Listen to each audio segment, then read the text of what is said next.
E agora nós vamos compartilhar a tela. E vamos começar então, hoje de manhã, cantando as glórias de Deus altamente, os céus proclamam.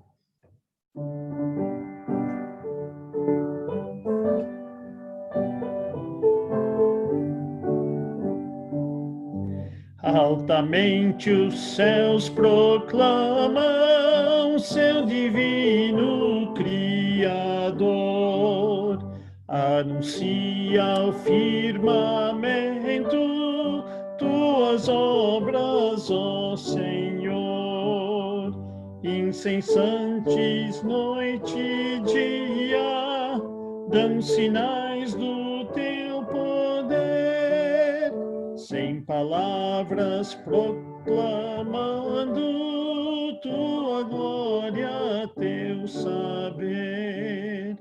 Majestoso sol fulgura pelos céus com resplendor, exultando em seu percurso, enche o mundo de calor.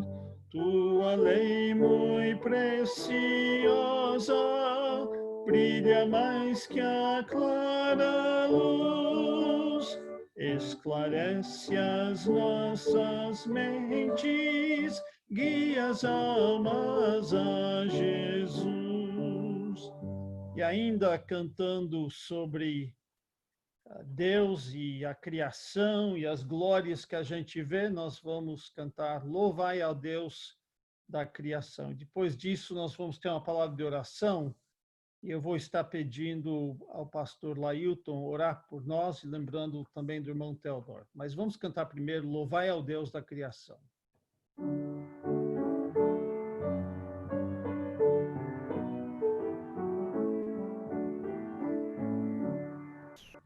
Louvai ao Deus da criação por toda a eternidade, o grande autor da salvação é Deus de santidade, com seu poder, com seu amor, a vida nova ao pecador, a Deus louvor e glória. O que Deus fez com forte mão, o seu amor sustenta. Na noite escura, na aflição, a graça me alimenta. Tudo, Senhor, fez concorrer pro bem do crente em seu viver.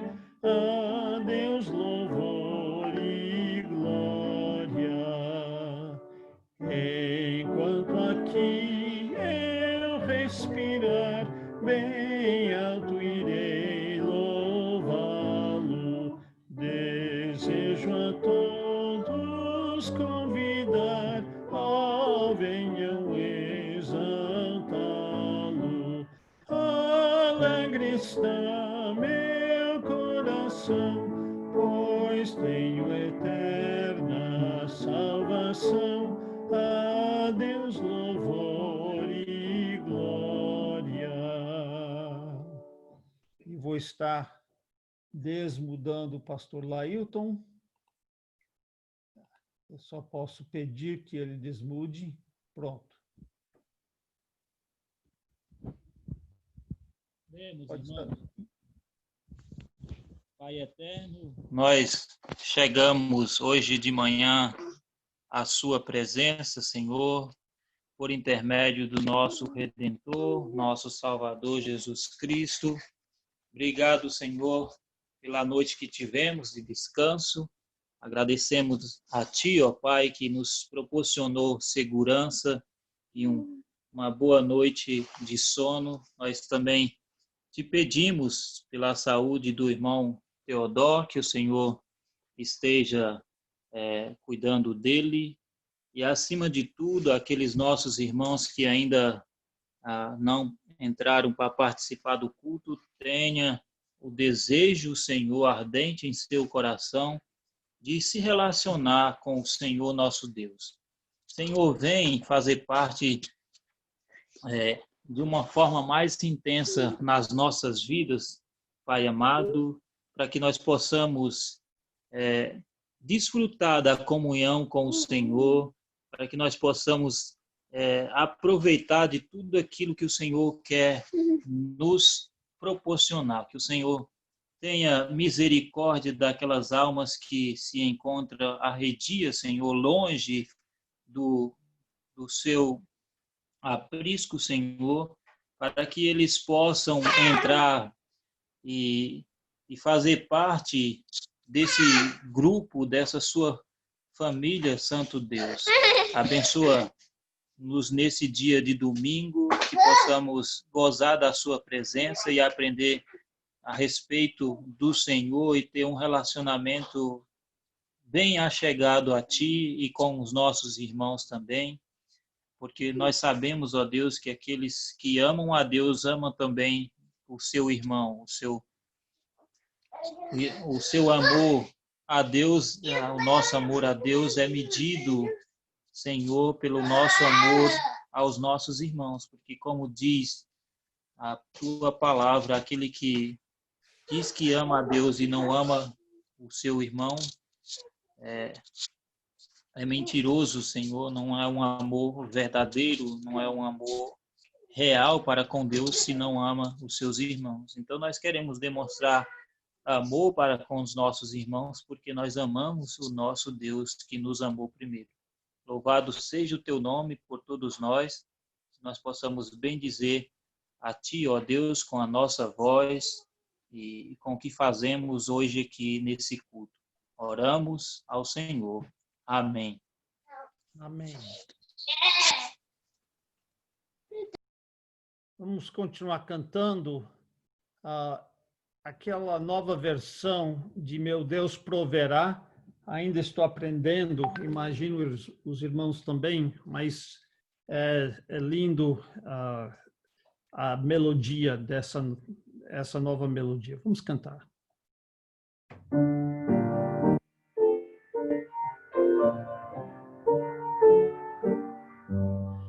Na forte aflição dos perigos e dor, na vil traição dos intenso amor, com toda certeza a vitória virá. É firme a promessa, meu Deus proverá.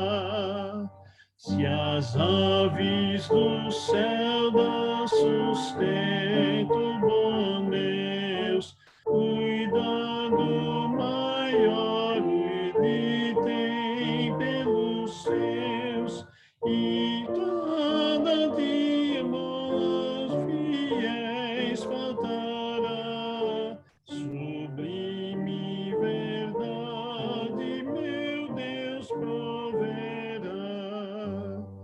O nosso poder ele quer sustentar, para assim conseguirmos o mal derrotar.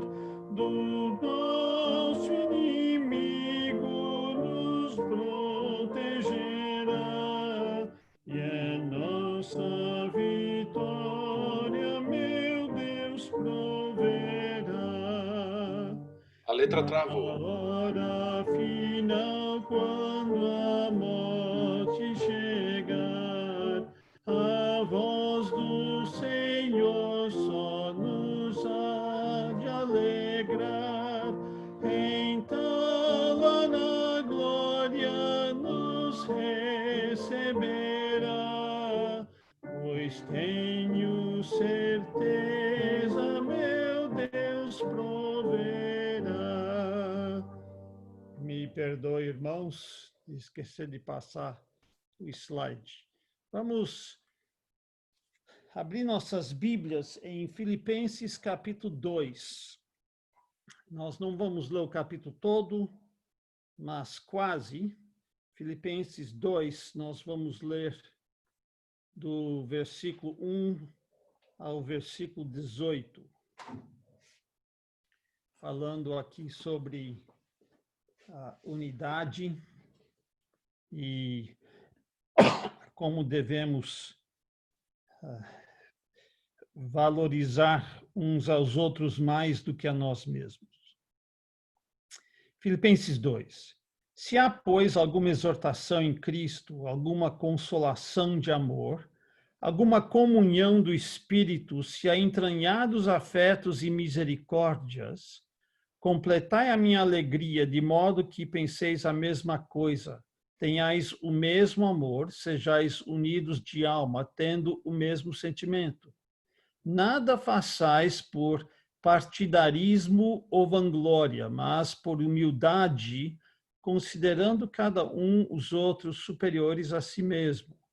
Não tenha cada um em vista o que é propriamente seu, senão também cada qual o que é dos outros. Tende em vós o mesmo sentimento que houve também em Cristo Jesus, pois ele, subsistindo em forma de Deus, não julgou como usurpação ser igual a Deus. Antes, a si mesmo se esvaziou, assumindo a forma de servo, tornando-se em semelhança de homens e, reconhecido em figura humana, a si mesmo se humilhou, tornando-se obediente até a morte e morte de cruz. Pelo que também Deus o exaltou sobremaneira e lhe deu o nome que está acima de todo nome, para que ao nome de Jesus se dobre todo o joelho, nos céus, na terra e debaixo da terra, e toda a língua confesse que Jesus Cristo é Senhor, para a glória de Deus Pai.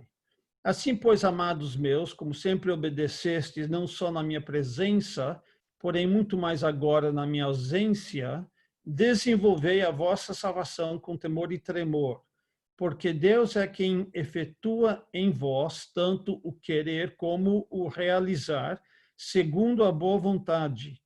Fazei tudo sem murmurações nem contendas, para que vos torneis irrepreensíveis e sinceros, filhos de Deus, inculpáveis no meio de uma geração pervertida e corrupta, na qual resplandeceis como luzeiros no mundo, preservando a palavra da vida, para que no dia de Cristo eu me glorie de que não corri em vão, nem me esforcei inutilmente. Entretanto, mesmo que seja eu oferecido por libação sobre o sacrifício e serviço da vossa fé, alegro-me e com todos vós me congratulo.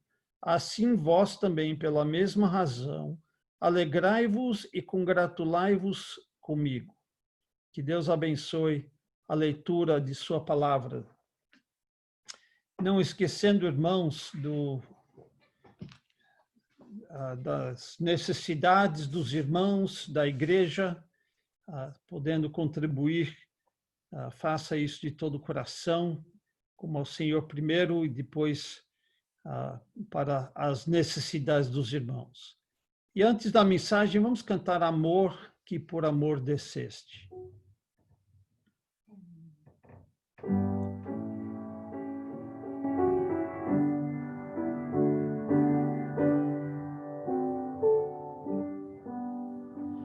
Amor, que por amor desceste, amor, que por amor morreste, a quanta dor não padeceste, minha alma vieste resgatar, e meu amor ganhar. Amor, que com amor seguias a mim, que sem amor tu vias, a quanto amor por mim sentias, eterno Deus, Senhor Jesus, sofrendo sobre a cruz. Amor, que tudo me perdoas, até mesmo abençoas o réu de quem tu te afeiçoas, vencido Salvador por ti, teu grande amor senti, amor sublime que perduras, que em tua graça me seguras, cercando a mim de mil venturas. Aceita agora, ó Salvador, o meu humilde amor. Como eu amo esse hino, ele é melhor em português do que em inglês.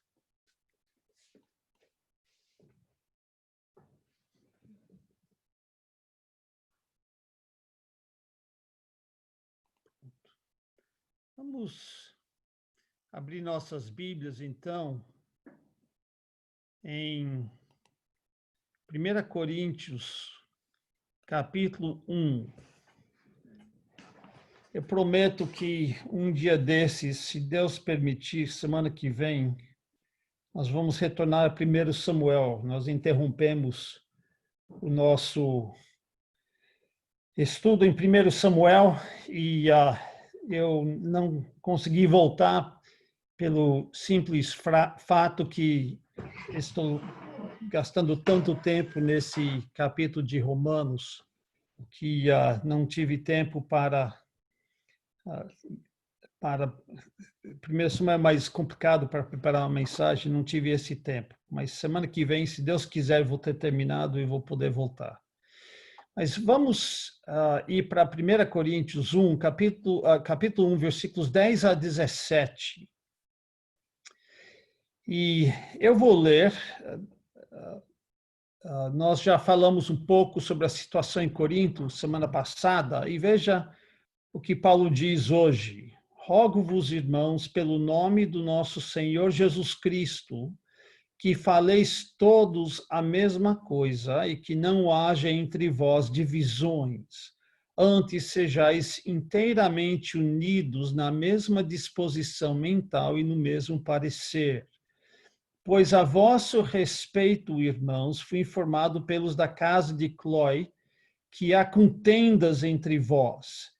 Refiro-me ao fato que cada um de vós dizer, eu sou de Paulo, e eu de Apolo, e eu de Cefas, e eu de Cristo. Acaso Cristo está dividido? Foi Paulo crucificado em favor de vós, ou fostes porventura batizados em nome de Paulo? Dou graças a Deus, porque a nenhum de vós batizei, exceto Crispo e Gaio, para que ninguém diga que fostes batizados em meu nome. Batizei também a casa de Estéfanas, além desses, não me lembro se batizei algum outro. Porque não me enviou Cristo para batizar, mas para pregar o evangelho, não com sabedoria de palavra, para que se não anule a cruz de Cristo. Entre os muitos problemas que a igreja em Corinto tinha, um dos problemas mais gritantes era a divisão, era uma igreja dividida com facções, ou pelo menos com panelinhas. E quem havia os dedado era a família de Cloé, no versículo 11.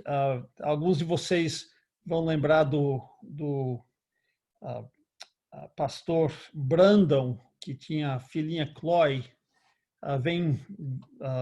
Primeira vez que eu conheci foi aqui em 1 Coríntios, capítulo 1.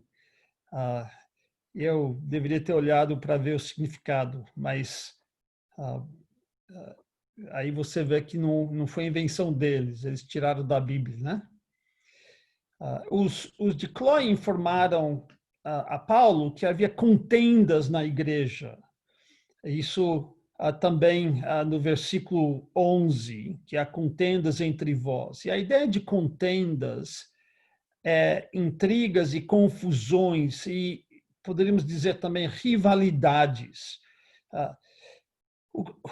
Qual era a natureza dessas divisões? Bem, no versículo 12, ele elabora, ele diz assim: refiro-me ao fato de que cada um de vós dizer, eu sou de Paulo, e eu de Apolo, e eu de Cefas, e eu de Cristo.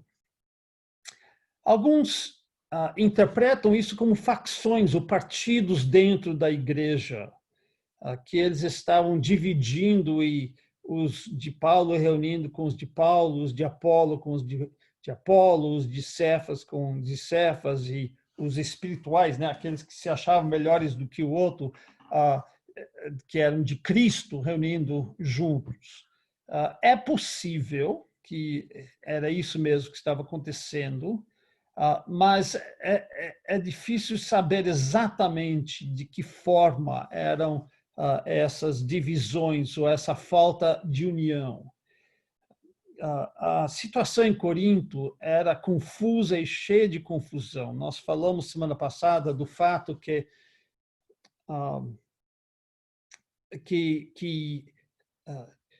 a igreja tinha tantos problemas e era tão complicada que, se fosse hoje, a gente ia talvez rejeitar a igreja, dizendo que nem uma igreja nem cristã não era mais. Tinha pessoas negando a ressurreição, tinha pessoas brigando por causa de dons espirituais, havia bebedice na hora da ceia do Senhor e outras pessoas passando fome, tanta coisa estranha e difícil nessa igreja. Então, é difícil saber exatamente o que é que estava acontecendo aqui. Uma outra possibilidade é que não é tanto que havia facções. Lembra que a igreja de Corinto provavelmente não era uma igreja, era várias igrejas, cada qual reunindo em suas casas. Esse era o padrão no Novo Testamento, não uma igreja grande da cidade toda, mas várias igrejas menores que reuniam nas casas porque eles não tinham habilidade de construir templos ou igrejas onde eles podiam reunir. Então, não sabemos exatamente como é que era essa divisão, mas uma outra possibilidade é que isso reflete uma rejeição generalizada do apóstolo Paulo. Em alguns comentaristas, eles veem que há uma exaltação de Apolo. Quando aqui a gente tem Apolo e Paulo e Cefas e Cristo, 4, mas mais tarde ele enfatiza os de Apolo e os de Paulo. Você vai ver isso no capítulo 4, por exemplo. Certamente, alguns coríntios estavam rejeitando o apóstolo Paulo. Eles se encheram de orgulho e acharam que Paulo ficou ultrapassado. Um sintoma disso foi que ficaram enamorados com Apolo ou com outros. Esse tipo de coisa certamente acontece. Eu tenho que dizer que eu quase caí nisso. Eu estudei na faculdade com um teólogo por nome de Myron Houghton.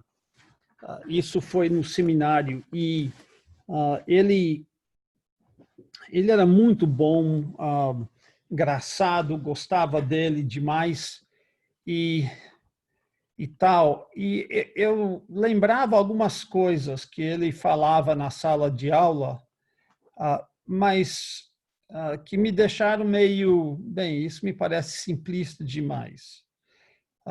Eu estudei com ele só no meu primeiro ano de seminário e de faculdade e no intervalo, no verão, entre meu segundo e terceiro ano, estudei, fiz 2 matérias com ele. E depois ele foi para outro seminário, outra faculdade, e eu não tive mais aula com ele.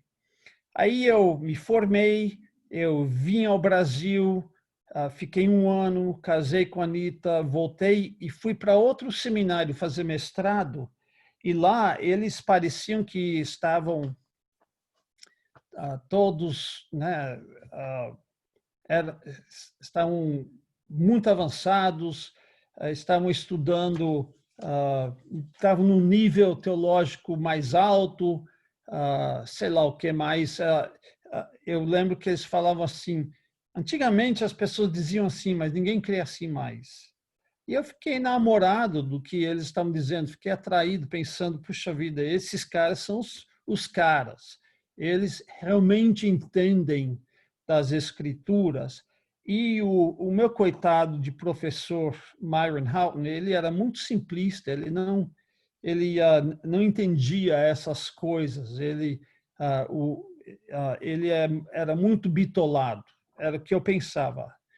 Acontece que onde ele estava ensinando era onde meu irmão caçula, o pastor Daniel, estava estudando. E um dia eu fui lá visitar o meu irmão e aproveitei para conversar com o meu antigo professor sobre várias coisas.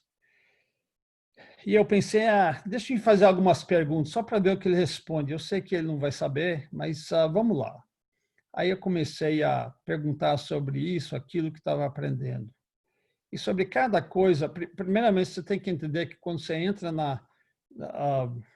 no escritório dele, que é menor do que a sala de estar da minha casa, ele tinha talvez 10 mil livros, talvez o dobro. Se você já viu a minha biblioteca, ele tinha o dobro. E sobre cada assunto que eu levantava, ele tinha acabado de ler um livro ou um artigo. Ele falava, vai lá, pega esse livro aqui e deixa eu mostrar alguma coisa, ou leia isso, ou não é tão simples assim. Aí eu fiquei de queixo caído, porque ele realmente sabia tudo que eles estavam dizendo e ainda sabia mais do que eles estavam dizendo. Eu lembro em restaurantes, conversando teologia com ele, e ele citando de cabeça passagens do Antigo Testamento que eu nem lembrava, eram tão obscuras, para tentar responder. Deus me salvou de grandes complicações. Não fosse ele, provavelmente eu estaria em outros caminhos. Mas isso foi um alerta para mim, que muitas vezes a gente sai a adquirir um pouquinho de conhecimento, a gente vê pessoas novas e pensa que eles sabem tudo e que os caminhos velhos não prestam mais. Eu tenho tantas ilustrações trágicas disso no ministério do meu sogro, na República Dominicana. Veio um rapaz por nome de Miguel Luiz, que provavelmente nem salvo é.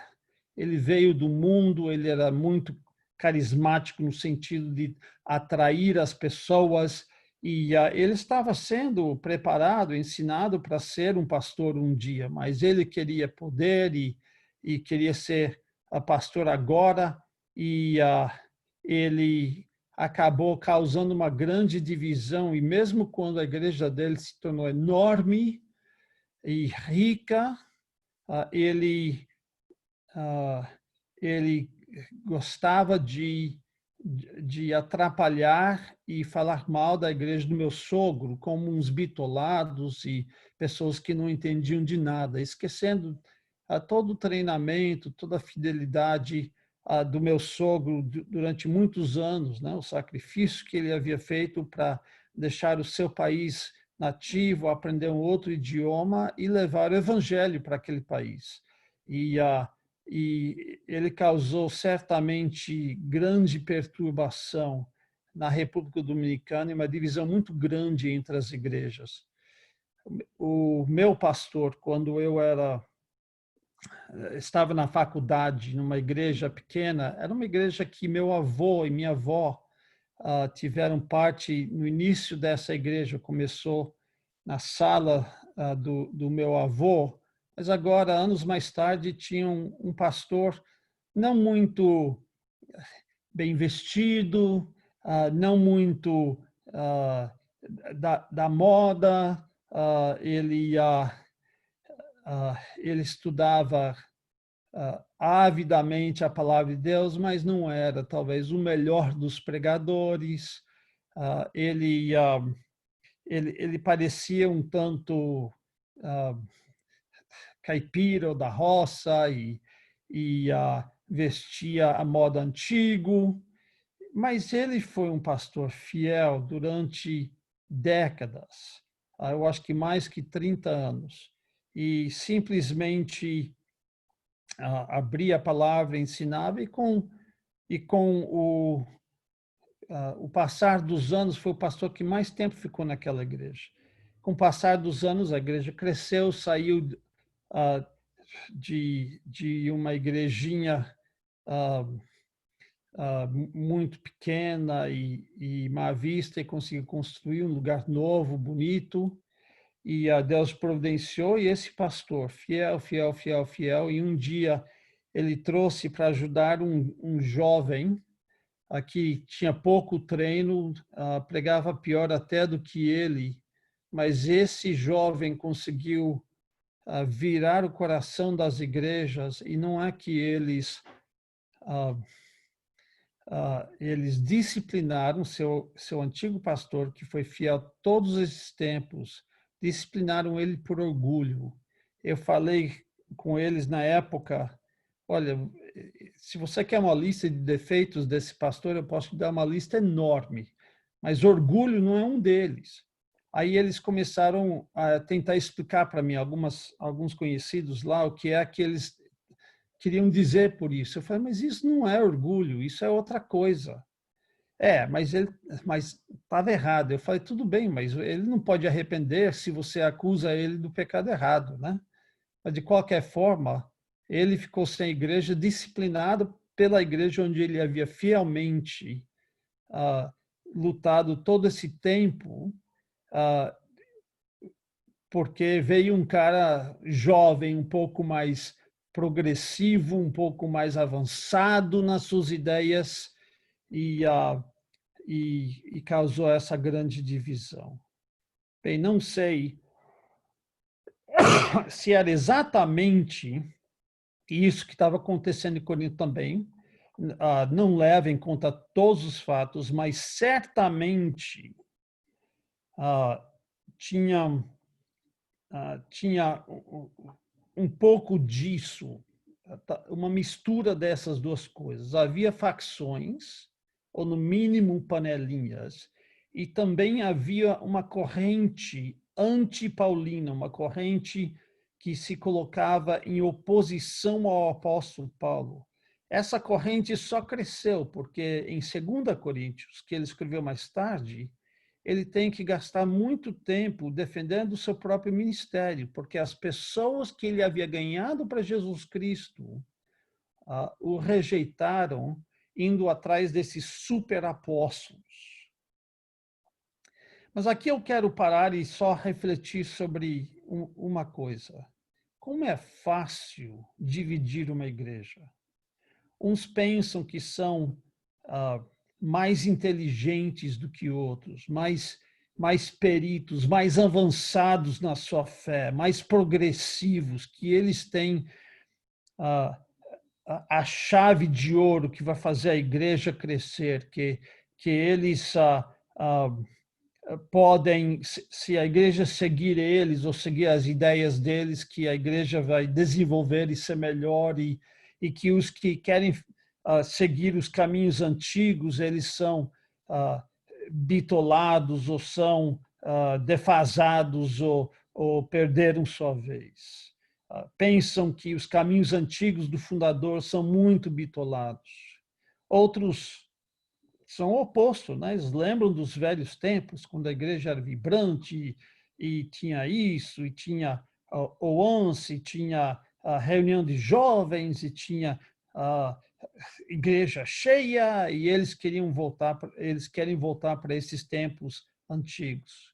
Ou nós estamos compartilhando, quem está lendo o quê? É sempre bom ler livros, mas às vezes a gente tem uma pessoa que lê um livro e acha que, por causa desse livro que ele leu, pelo fato de ler muitos livros, que ele é o inteligente, e eles começam a seguir a pessoa cujo livro eles leram, tentam brigar por essas ideias sem conhecer muita coisa sobre isso. Ou estudam, quantas vezes já vi isso, estudam alguns semestres no seminário e voltam pensando que sabem tudo e querem remanejar a igreja toda em torno de algumas ideias que aprenderam no seminário. E as panelinhas começam a se formar. Eu lembro, uns tempos atrás, em nossa própria igreja, onde havia discussões acirradas sobre certas doutrinas, uma doutrina em particular, o calvinismo, e para mim era engraçado ouvir dos dois lados que nenhum nem o outro entendia exatamente a doutrina e brigavam por coisas que não entendiam, não tinham base bíblica, não haviam estudado, mas eram firmes e fortes e defendendo e pregando e um insultando o outro. Que tempo triste. Mas como é fácil isso acontecer. E no versículo 10, Paulo diz, chega, para com isso. Eles rogo-vos, irmãos, pelo nome do nosso Senhor Jesus Cristo, que faleis todos a mesma coisa. Interessante isso, né? Para a gente ser absolutamente de uma opinião só em todas as coisas, falar exatamente a mesma coisa, nós vamos ver que não é isso. Mas veja o que ele diz, que faleis todos a mesma coisa e que não haja entre vós divisões, antes sejais inteiramente unidos na mesma disposição mental e no mesmo parecer.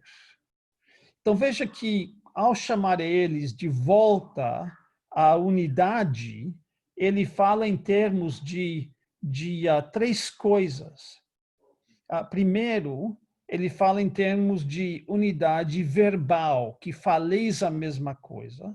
Também unidade corporal, ou de corpo, que sejais inteiramente unidos. E unidade mental, ou que tenham a mesma disposição mental e o mesmo parecer. Então, nesse sentido, ele fala sobre a união. Como deve ser essa união? É que eles todos fazem as mesmas coisas? Não. No capítulo 12, ele vai dizer que o corpo é um, mas que todos nós temos dons ou funções diferentes dentro da igreja e que a gente não faz a mesma coisa. Tem uns que são olho, outros que são nariz, tem uns que são pé e outros que são mãos. E essas pessoas desenvolvem todas funções diferentes, mas necessárias para a igreja, sem as quais a igreja vira um aleijado ou um deficiente. Mas o corpo é um, ou seja, nós temos o mesmo propósito, estamos caminhando com o mesmo objetivo, indo na mesma direção, mesmo que cada um exerce funções diferentes. Será que é pensar um como o outro? Também não, porque no capítulo 8 a 10, Paulo está tentando mostrar que nós não precisamos concordar em tudo, em todas as mesmas doutrinas. Tem uns que acham que é pecado comer carne oferecida aos ídolos, outros que acham que não. Nós não precisamos concordar, mas um precisa cuidar para não levar o outro a tropeçar na sua fé, ou seja, levar o outro a violar sua consciência. Então, se isso vai causar dano para o meu irmão, fazer com que ele comete algum pecado, alguma coisa que ele acha que é pecado, então eu vou refrear, eu não vou comer aquela carne para não levar o meu irmão a fazer algo que ele pensa que ele não deveria fazer, só porque eu estou fazendo. Então, veja que não é nem concordar em tudo. Então, o que é? É união no meio da diversidade, nesse sentido, que a coisa que nos une é o Evangelho. A coisa que nos une é o Evangelho. Nós temos que ter uma coisa em comum. Nós não precisamos ter a mesma condição social, não precisamos ter os mesmos ideais no dia a dia, não precisamos ter as mesmas opiniões em tudo, mas precisamos todos estar unidos nesse quesito, que nós entendemos o Evangelho e corremos atrás das coisas lá do alto e não as que são aqui da terra. A coisa que nos une tem que ser o Evangelho, é a única coisa que nós temos em comum. E o Evangelho não é só o mínimo de a morte de Cristo pelos nossos pecados e a ressurreição, mas também as consequências desta doutrina. Então, nós precisamos ser unidos nisso. Vai chegar uma hora que Paulo vai dizer no capítulo 4, eu plantei o quê? A igreja. Apolo regou, mas Deus deu o aumento, ou seja, tivemos papéis diferentes, mas estávamos indo atrás da mesma coisa. Ele vai dizer nesse mesmo capítulo que importa que o dispenseiro, ou seja, o encarregado, seja fiel ao seu encargo. No capítulo 3, ele diz que ele lançou um único fundamento, que é Jesus Cristo.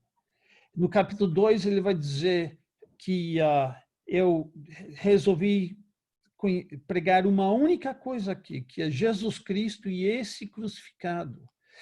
Ele diz que muitos vão construir em cima desse fundamento, Jesus Cristo e esse crucificado.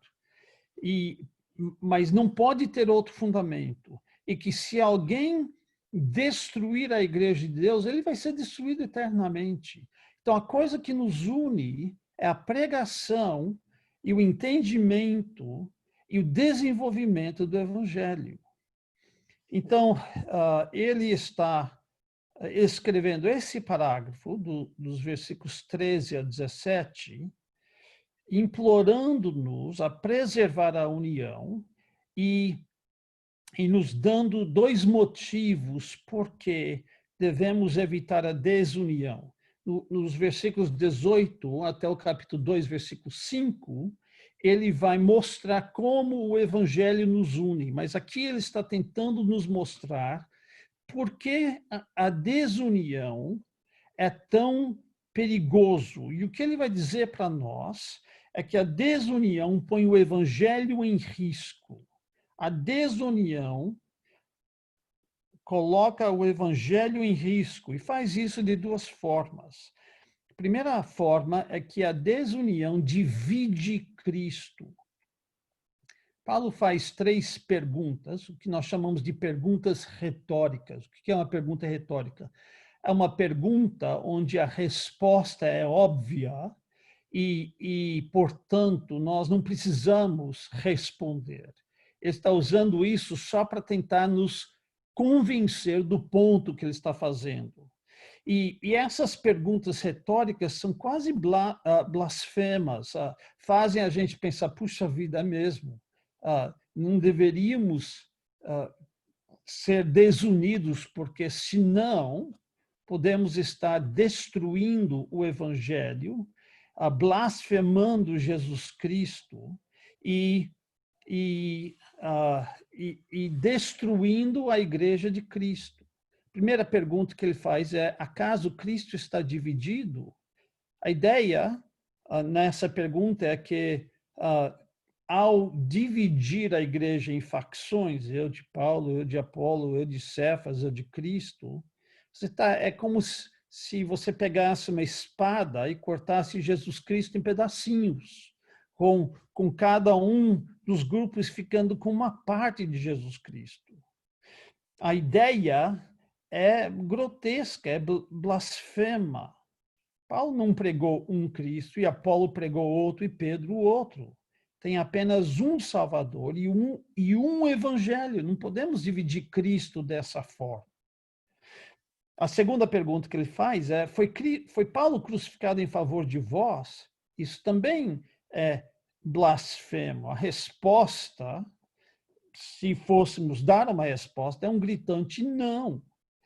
Paulo vai lidar com a cruz a partir do versículo 18 e vai até o capítulo 2, versículo 5, mostrando que a cruz de Cristo é a coisa que nos une e nos separa do restante do universo. O judeu pede sinal, o grego pede razão, pede argumentos, filosofia, mas nós pregamos a Jesus Cristo, que para os que estão sendo salvos, ele é o poder de Deus e sabedoria de Deus, mas o mundo que se perde acha isso repugnante. Então, o que é que nos tira do mundo e nos une em igreja? É o Evangelho de Jesus Cristo. E esse Evangelho não tem nada a ver com Paulo, não tem nada a ver com Pedro, não tem nada a ver com o pastor Arthur, não tem nada a ver com pastor Mark. Ele vai dizer no capítulo 2 que ele não deu a conhecer nada além de Jesus Cristo e esse crucificado. Terceira pergunta que ele faz é: ou fosses porventura batizados em nome de Paulo? É outra pergunta escandalosa. O ponto dessas últimas duas perguntas é que, ao brigarem, ao seguirem diferentes homens, perderam o foco. Deveriam estar focando em Cristo, mas estão focando em pessoas, em líderes, em ideias. É isso que precisa nos unir.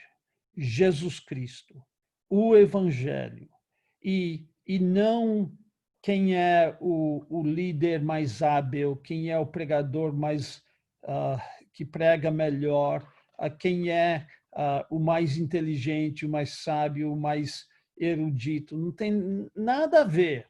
O importante é Jesus Cristo e esse crucificado.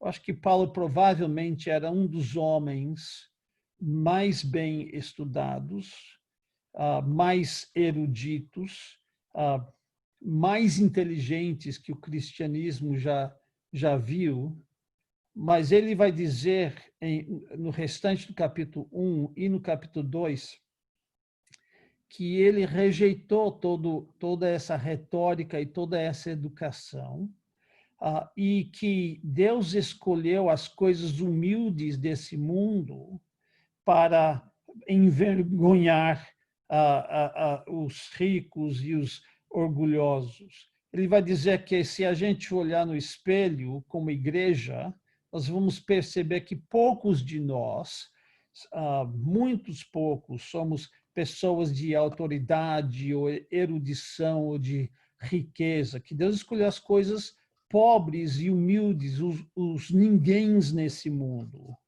para envergonhar os alguéms. Então, nós não devemos pensar sobre os servos. Paulo é apenas um servo, Apolo é apenas um servo, Pedro é apenas um servo. Nós devemos pensar e seguir o mestre, que é Jesus Cristo.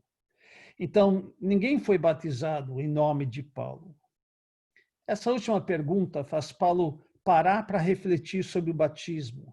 E agora a pergunta muda. Ele perguntou: fostes batizados em nome de Paulo? E agora ele pergunta: fostes batizados por Paulo? É fácil imaginar pessoas gabando sobre quem os batizou. Eu fui batizado pelo pastor Mark. Mas eu fui batizado pelo pastor Arthur. Mas eu fui batizado pelo fundador da igreja, pelo pastor Will, né? Talvez isso fosse um problema em Corinto, mas Paulo disse: olha, Eu preguei o evangelho e muitos vieram a confessar sua fé em Jesus Cristo através da minha pregação, mas na verdade é que eu batizei muito poucos. E o que Paulo conclui no versículo 17 nos ajuda a responder uma questão muito importante. Ele diz no versículo 17, porque não me enviou Cristo para batizar, mas para pregar o evangelho. Há diversos grupos que insistem que o batismo salva.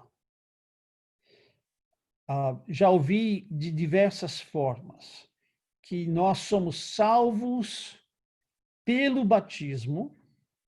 Isso é um.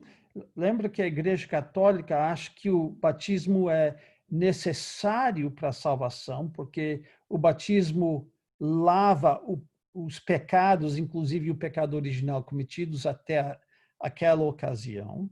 Mas outros que se dizem evangélicos creem que o batismo é a forma de exercer fé.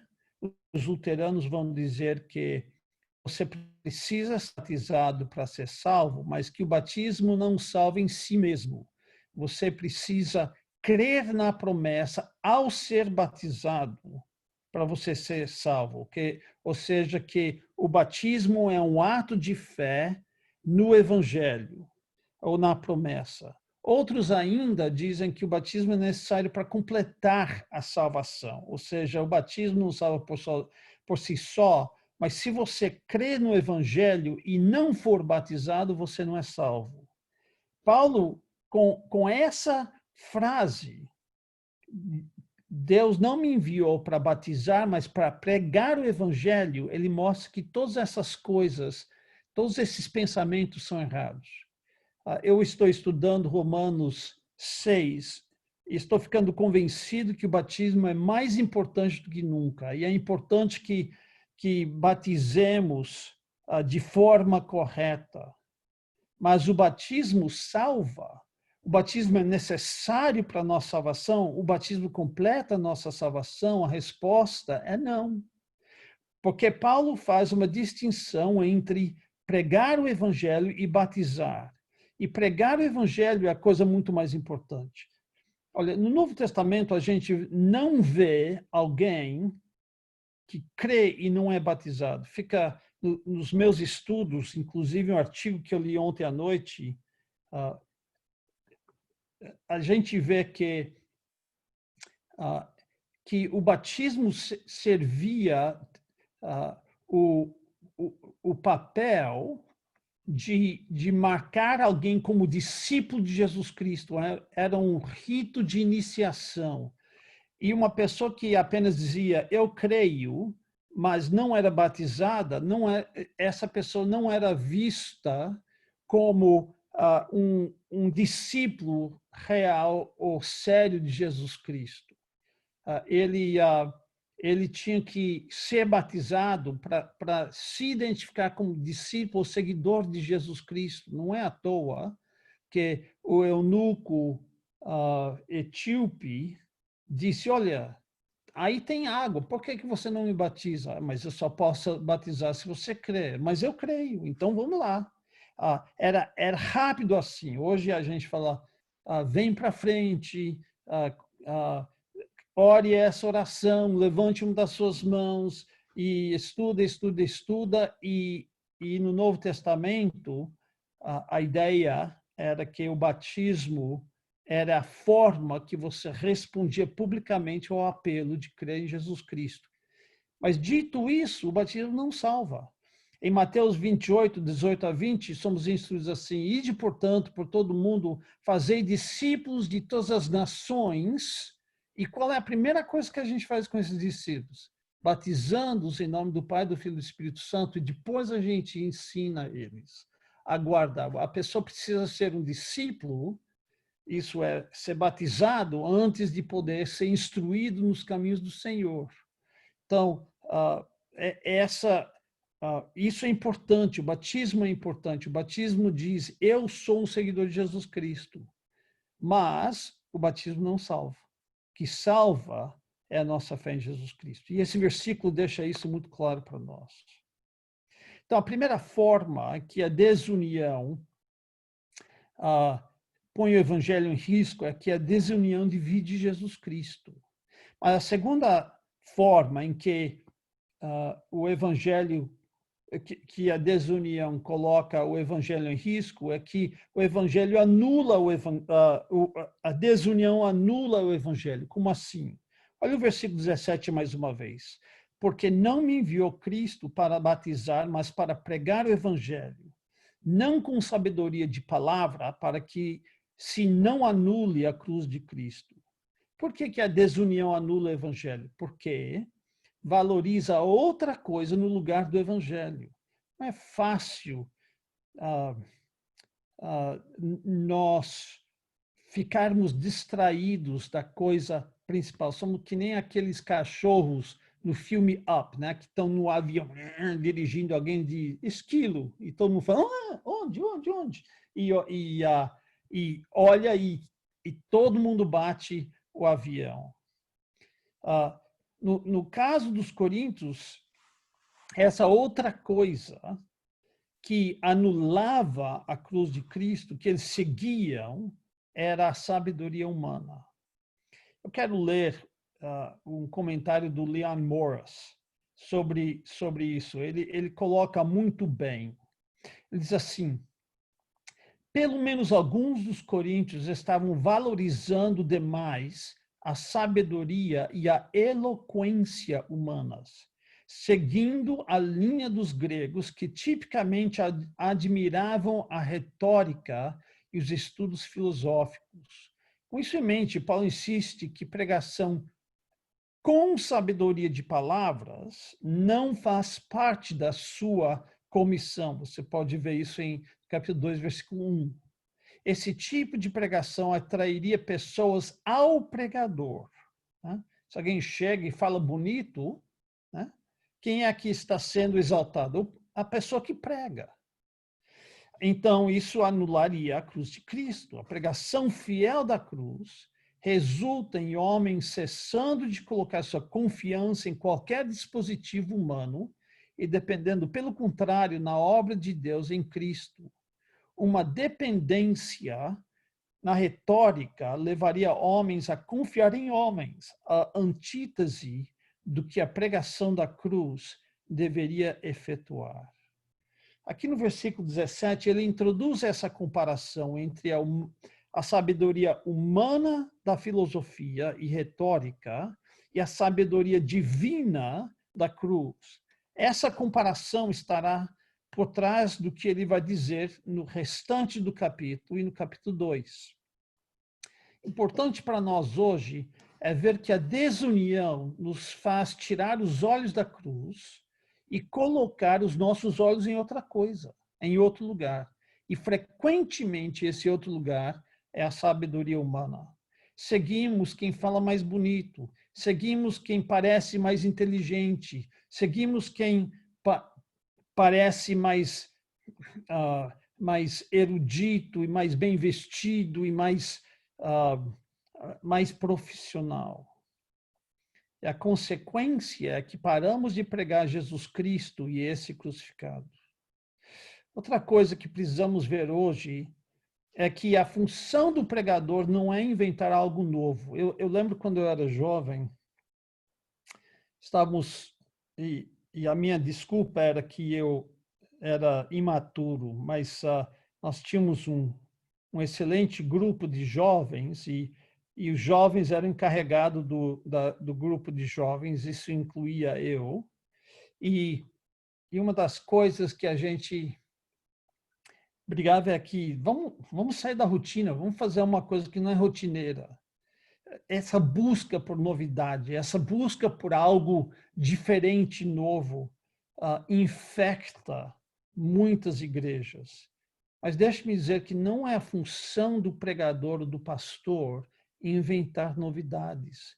Ele não tem o papel de ser criativo. Ele não tem o papel de fazer uma coisa diferente do que sempre foi feito ou ensinar coisas que nunca viu antes nas Escrituras. Ele é vedado de dar a sua opinião ou sua filosofia.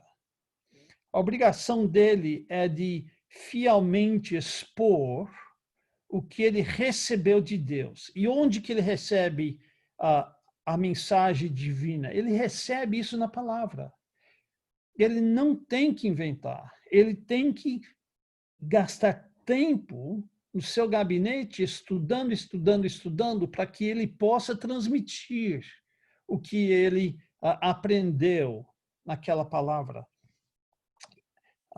Eu tenho 2 filhos, cada qual foi criado debaixo do meu ministério, e eu tenho um genro e uma nora, que também são filhos de pregadores ou missionários, que também aprenderam o que é a boa pregação. E você precisa ver como é difícil eles se contentarem com a pregação que eles encontram por aí. E um deles, não vou dizer qual, reclama de vez em quando do pastor onde ele está, porque esse pastor pensa que prega expositivamente. Ele talvez prega toda semana no livro de Atos ou no livro de Romanos. Aí ele começa no capítulo 1, depois ele vai para o capítulo 2, depois ele vai para o capítulo 3, assim por diante. Toda semana uma sequência.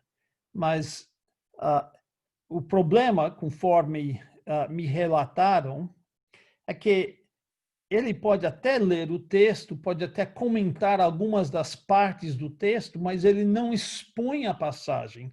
Ele acaba sempre dizendo, ou brigando pelas mesmas coisas, seja a política que está acontecendo no Estado ou no país, tentando incentivar as pessoas a votarem de um certo jeito, ou às vezes ele quer sempre pregar a mesma coisa sobre se você não está seguindo Jesus Cristo, você não é salvo, falando uma vez que tem pessoas que fizeram uma decisão, vieram à frente há 20 anos, mas que desde então nunca vieram ao altar e nunca fizeram uma decisão pública, como se isso fosse alguma coisa. Então, a reclamação é que apesar de ter a forma externa de pregar expositivamente, ele não expõe as Escrituras. Ele prega o que ele quer enfatizar, o que ele acha que a igreja precisa ouvir e não o que a palavra de Deus diz.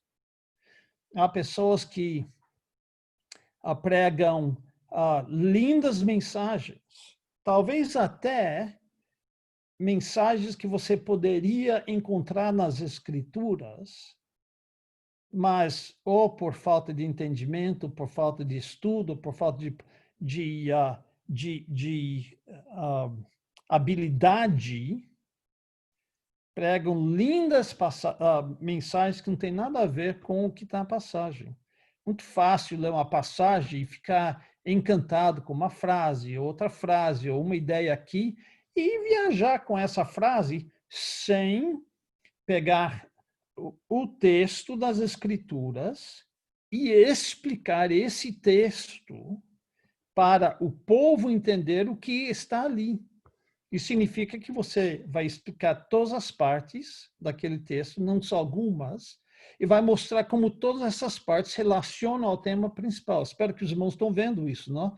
Nós estamos comentando cada parte desse parágrafo e como tudo relaciona a esse único tema e como isso é uma parte apenas de um tema mais geral, que é a centralidade do Evangelho de Jesus Cristo. Eu acho que é por isso que o nosso estudo em 1 Pedro está sendo tão importante. Por quê? Porque nós todos juntos estamos conseguindo estudar um livro juntos, meditar sobre esse livro, e espero que os irmãos estão começando a entender como é que se estuda um livro da Bíblia e como é que se entende uma passagem bíblica. Eu ainda estou falando demais, mas eu acho que estamos começando a interagir e estamos começando a tirar os temas principais para entender como que isso funciona. E quando chegarmos ao fim e fizermos isso várias vezes, os irmãos vão ter a habilidade de entender como é que se estuda e expõe uma passagem, como o que significa extrair da passagem a sua mensagem principal e expor isso. E isso vai capacitar os irmãos a avaliar as mensagens dos outros. Por que isso é importante? Primeiro, porque pastor Arthur e eu não queremos fazer facções.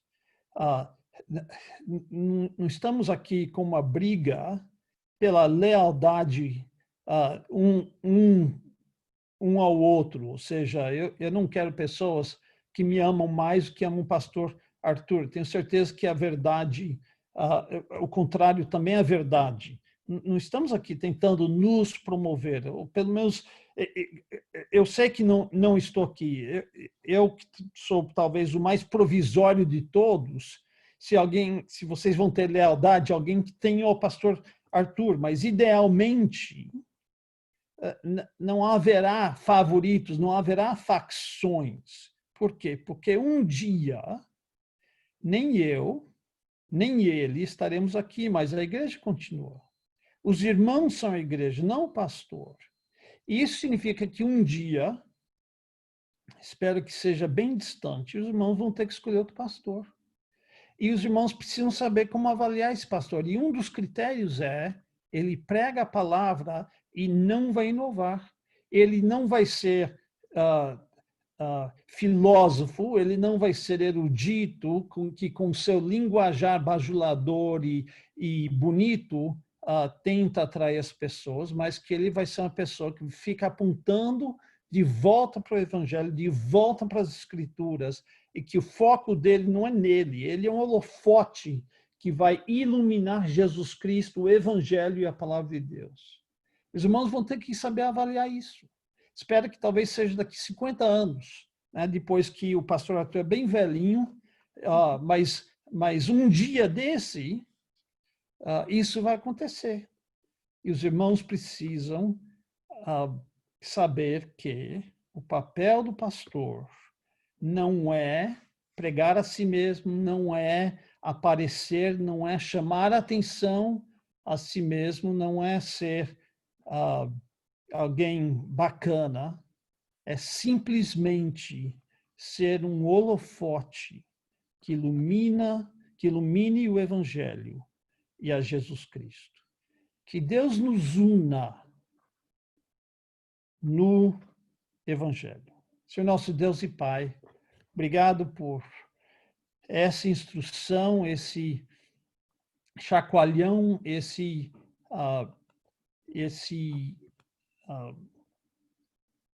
essa exortação para procurarmos no evangelho aquilo que nos une. Ajude-nos a não desviar do caminho, a não ficar enamorados ou atraídos a palavras bonitas, mas nos atrairmos ao Senhor e àqueles que iluminam o Senhor. Pedimos que o Senhor nos faça refletir sobre isso e aplicar isso em nossas vidas, que possamos ficar cada vez mais hábeis em nosso entendimento e em nosso estudo da palavra. Pedimos isso em nome de Cristo. Amém.